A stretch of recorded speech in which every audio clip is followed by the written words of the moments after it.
Salut à tous, bienvenue dans la suite de notre série de tutoriels sur la création d'une map pour un jeu vidéo. Moi, c'est Maxwell. Vous êtes sur la chaîne de Maxwell Academy. Donc maintenant, dans cette suite de vidéos, qu'est-ce qu'on va faire?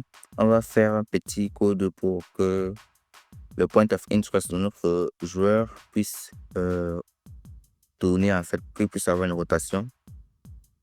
Dans la vidéo passée, on a fait ce petit bout de code-là. Maintenant, on va gérer cette partie-là. On va faire en sorte que notre point of interest bouge.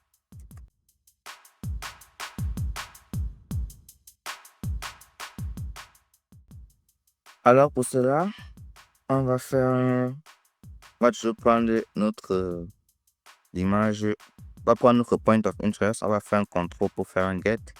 Maintenant, c'est au lieu de prendre la translation, on va prendre plutôt l'angle. On va faire un set angle, set render translate angle. On va coller ça là-bas.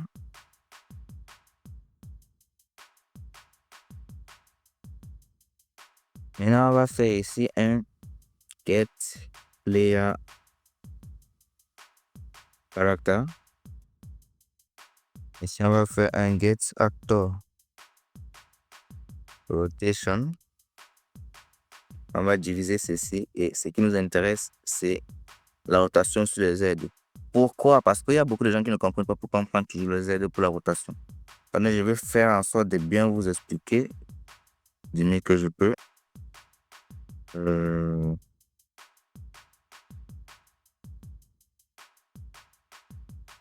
Par exemple, ici, voici l'axe Z sur le bleu-ci. Et en rotation, on ne suit pas la direction de l'axe, en fait, c'est autour. Donc, c'est un peu comme le contraire, en fait. Ben, si l'axe monte, on va retourner autour. Si l'axe est vertical, la rotation est horizontale. Si l'axe est horizontal, la rotation est verticale. Voilà pourquoi on utilise, ça dépend de ces axes, c'est pour ça qu'on utilise. Et l'axe bleu ici, c'est l'axe Z. Donc, si on veut faire une rotation autour du joueur, on va utiliser l'axe Z. Donc, on va venir ici, on va prendre le yaw, on va le remercier angle.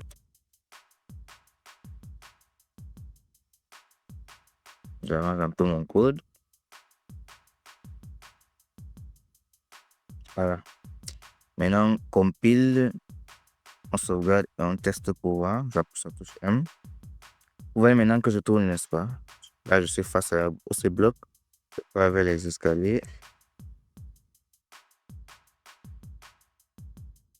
Voilà. Et voilà notre map qui est bien fait. Là, maintenant, je peux vous laisser. Ciao! Désolé, c'est pas encore fini. J'ai encore quelques petits trucs à vous montrer. Moi, je vois que cette map est trop grosse pour moi. Moi, ça me plaît pas trop. Donc, ce que j'ai envie de faire, c'est que je vais changer le design. Je vais le déplacer. Je vais venir le mettre ici. Et pas le mettre ici parce qu'on aura déjà une autre map en haut ici. Donc, je vais venir le mettre ici. Que quand j'appuie sur la touche M, elle s'affiche plutôt en bas ici quelque part. Donc, pour ce faire, on va venir sur le canvas panel. On modifie déjà sa taille. On va faire 500 sur 500. Pour ça, on maintient la touche contrôle, on clique ici au milieu et on bouge avec. C'est plus facile comme ceci. Et on relâche. Et voilà. Là, vous allez me dire que c'est bon. Non, c'est pas bon. Qu'est-ce qu'on vient de faire? On a modifié la taille de notre truc. La taille de notre canvas panel. Ce qui veut dire qu'on doit aussi venir dans le code et on modifie notre scale. On va aussi le mettre à 500. Donc, n'oubliez jamais cela. On doit aussi modifier le scale. Maintenant, je compile, je sauvegarde. Et puis maintenant, je peux continuer. En appuyant sur la touche M. Et bon, notre image, le point of interest c'est trop gros. Moi, je vais le diminuer aussi. Et il est où? Ciao. Voilà. On va te mettre un 100 pour voir d'abord. Non, toujours trop gros. C'est une 5. Voilà, ça te convient mieux. Sauvegarde. Puis maintenant, j'entre, j'appuie sur la touche M et on peut bouger. Je vais pas monter sur mon trône. Où sont les escaliers? Ah, et voilà. On monte, on part vers le bloc cylindrique. Ça me bloque. Net. Je pars vers l'autre bloc. Je saute et je me déplace sur la map. Normalement. Je monte sur ce bloc-là, c'est bon. Je descends, je monte encore sur ce bloc-là, c'est bon. Je redescends. Et voilà.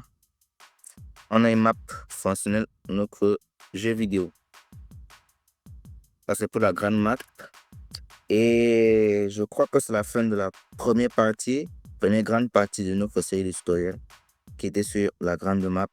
Maintenant, on va faire la deuxième partie qui concerne la petite map. La petite map qui est toujours affichée sur l'écran, qui est souvent toujours en haut à droite. Et cette map-là, ça sera un peu plus complexe, vous allez voir, parce que le point d'affectation est toujours au centre, il ne bouge pas. C'est plutôt la map, elle, qui se déplace. Donc, c'est pour ça que je ne vais pas faire ça dans cette vidéo. C'est un peu trop long. On va faire ça dans une autre vidéo. Et là, je vais m'arrêter là et je vais vous dire ciao. Et on se voit à la partie 2, le grand 2 de notre série de tutoriels. Là, c'était le grand 1, on a terminé. Et on se voit pour le grand 2. Ciao.